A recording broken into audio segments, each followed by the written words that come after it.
Okay, here's some new work that I'm actually making for an exhibition and a book next year in Strata, Florida, in Carignan, the woodlands of Strata, Florida. I photographed there before, color work, but I'm going to supplement that in the exhibition next year with black and white work that I'm making at the moment. And this is the latest one that I've made, and I'm going to be printing these in platinum and palladium. So in the exhibition there's going to be a combination of color prints, chromogenic color prints, and black and white platinum prints. So I'm going to go through the printing of this particular negative, and we're going to start from the beginning and work right the way through until the final kind of mounting and framing. So let's take it away into the darkroom.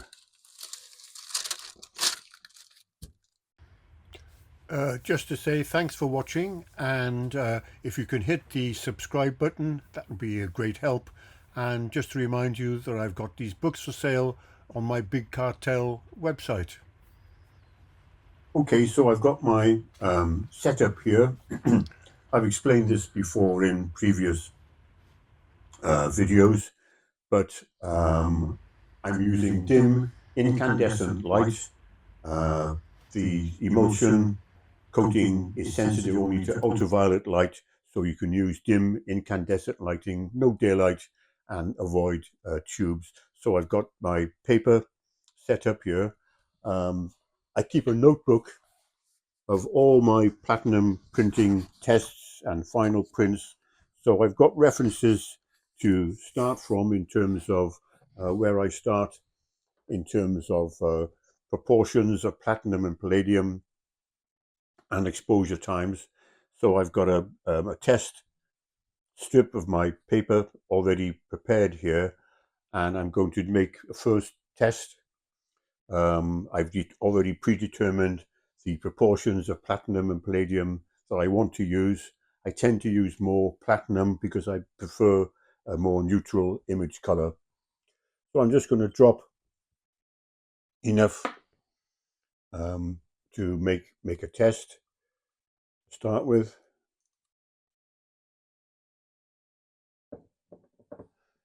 This is the platinum going in.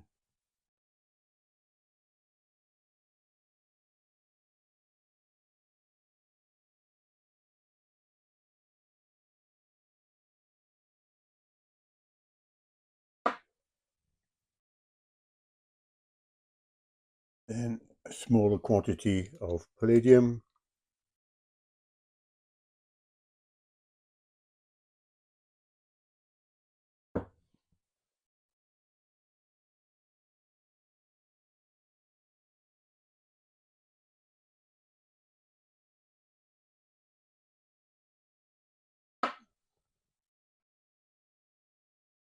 And the ferric oxalate in equal proportions to how much platinum and palladium I've put in total. And it's when this ferric oxalate goes into the mixture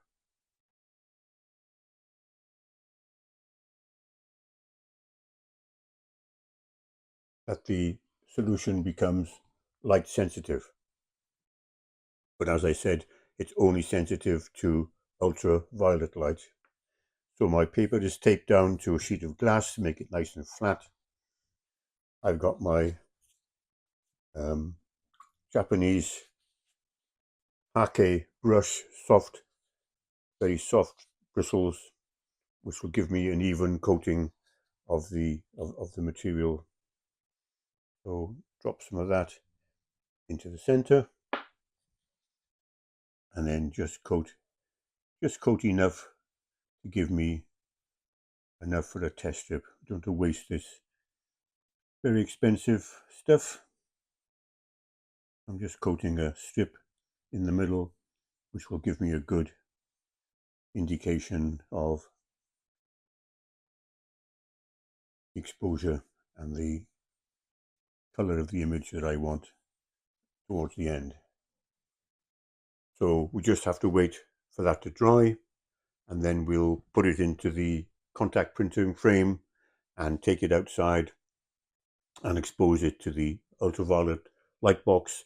Then we'll come back in and develop it and see what happens. We'll just leave that to dry. Okay, this is dry now.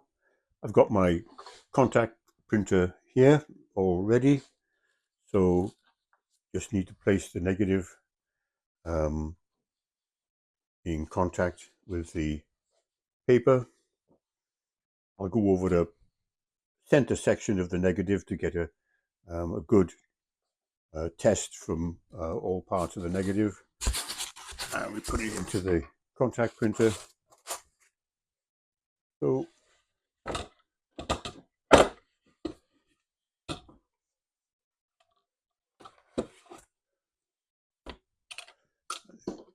clamp it down, make sure it's in firm contact.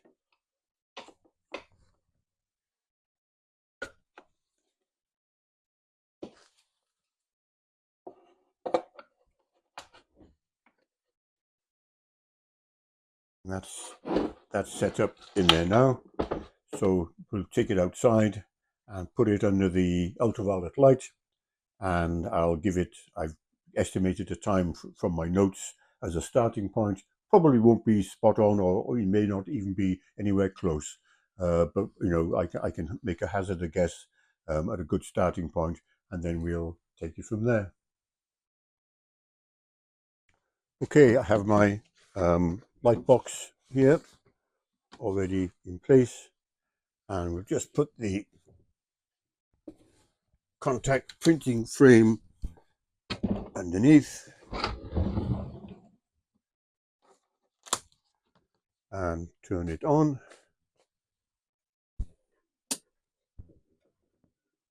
I'm going to give an initial test time of 10 minutes, and I'm not going to wait the whole 10 minutes, but we'll come back when the 10 minutes is up, and we'll take it back into the dark room and we'll take it from there.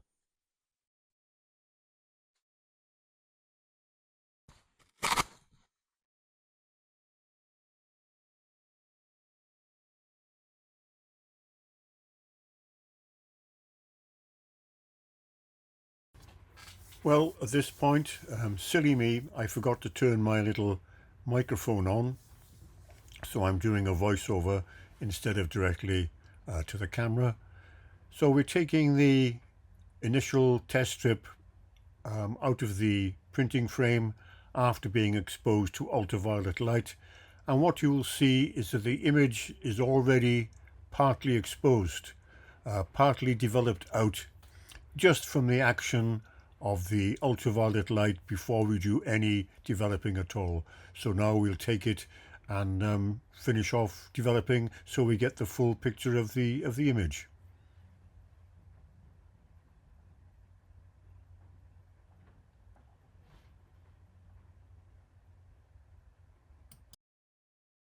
Okay, I think I've mentioned this before in previous videos, but the developing of these platinum prints is virtually instantaneous. It's an instantaneous chemical reaction, so there's no point in trying to slide it in gently to solutions, because that you get streaks and bubbles, and half of it will be fully developed before the rest.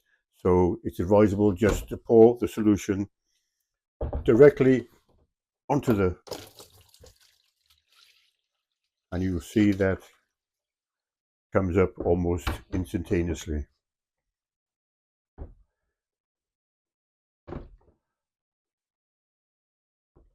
And I can see already that this is probably too dark. It's slightly overexposed. That's fine.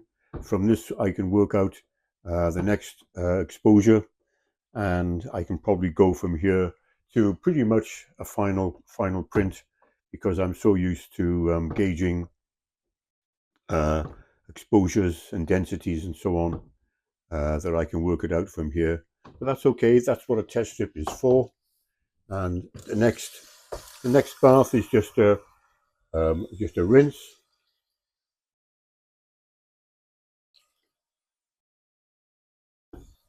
and then we go into clearing baths, and I'll probably show you that a bit later on when we come to make the final print. But this can just rinse for now and then go into the clearing baths, and then we can take it out um, into the light and have a good look at it. If I'm making a full print, I use an oversized piece of paper. This is Arches Platine paper, and I'm using the smooth side. I've got a template here for different size negatives. This is obviously 10-8. I'm going to lay this roughly in the center of the paper and just make a very light pencil line around the outside, which I can just about see in the darkroom. So I know that I'm coating up to the line. I want to make sure that I've covered that area. Of course, that's the whole of the negative, but I don't want to waste by going too much over the area.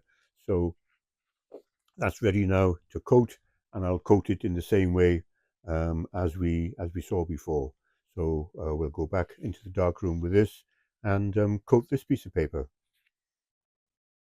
Okay, I'm ready to mix a full quantity of solution for this particular size print. I've worked out in advance how much I actually need in total to cover different kinds of paper. So I'll just measure out what I need, drop by drop.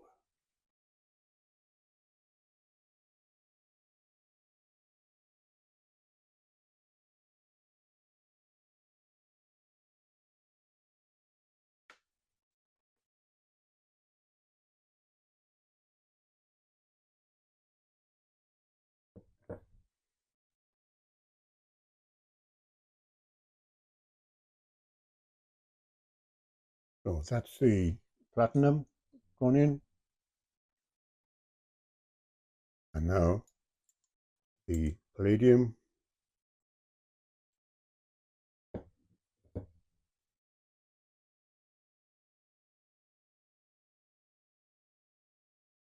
That's palladium, as I said before, less palladium.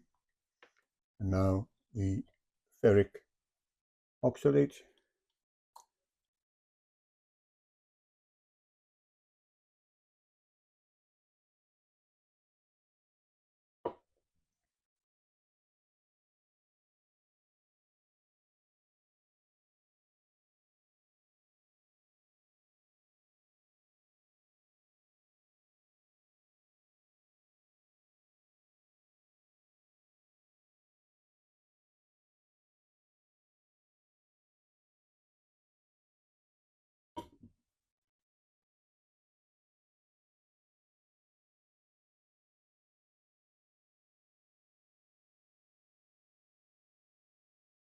That's the ferric oxalate. So that's now ready to coat. I can just about see my pencil lines here. They're quite faint, so they won't show up on the final print. Just making sure that the paper is nice and smooth. Got my brush ready. It's already slightly dampened with deionized water. Make sure everything is clean, and make a line of this in the center, and then begin. You want to do it fairly quickly, but you want to make sure that it's all well covered as well. So make sure you get right up to the edges to start with.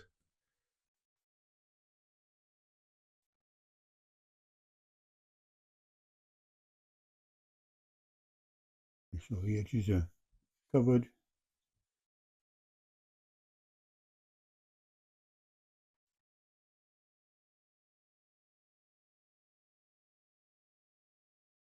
Don't mind going over a little bit. Those brush strokes tend to make each print slightly individual.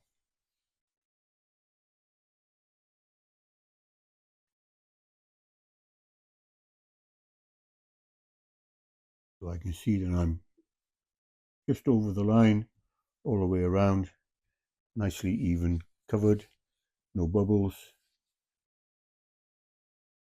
no streaks, no gaps, which is fine, which is what we want.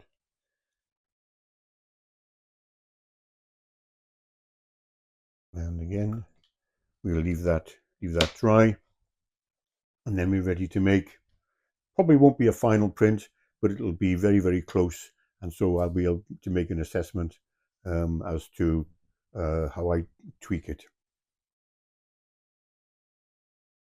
Okay, I've reduced the exposure time from the test strip that we gave it, and so I've done a full print. May not be perfect, but we'll give it a go and see where we are.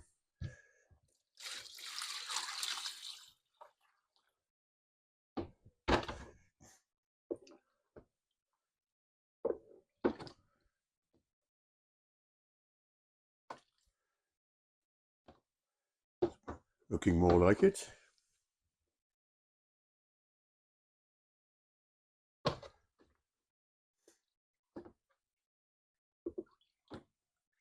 To all intents and purposes, it's fully developed after a few seconds, but just to make absolutely certain that all the blacks go fully black, I usually leave it in for, a minute or so.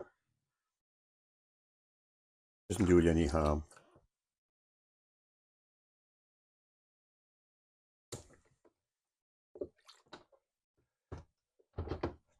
As you can see, I've covered the whole negative area, which is fine. I quite like to leave the brush strokes in even when I'm mounting the print.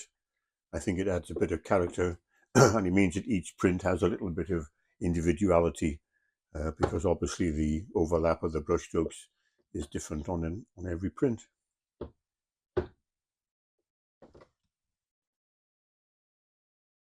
So into the rinse bath. I always let the liquid drain off as much as possible so we prevent carryover from one bath to the next. And then in the rinse, I will let this rinse for a few minutes and then we'll take it into the clearing baths. There's no point in showing you that because nothing visual actually happens after that. It's just clearing the iron salts, and then they get washed away in the final wash, and that means that there's just platinum and palladium left, which means the image is then absolutely permanent. So we'll leave that wash a few minutes and we'll have a look at it when it's dry. Okay, well, it's the next day. The print was dried overnight on my drying screens, and there it is, beautiful finished print. So I've actually cut a mount and a mat on my mat cutter. So I'll get all this mounted up, and then I'll show you a finished mounted and matted print right at the end, so you can see the actual finished product.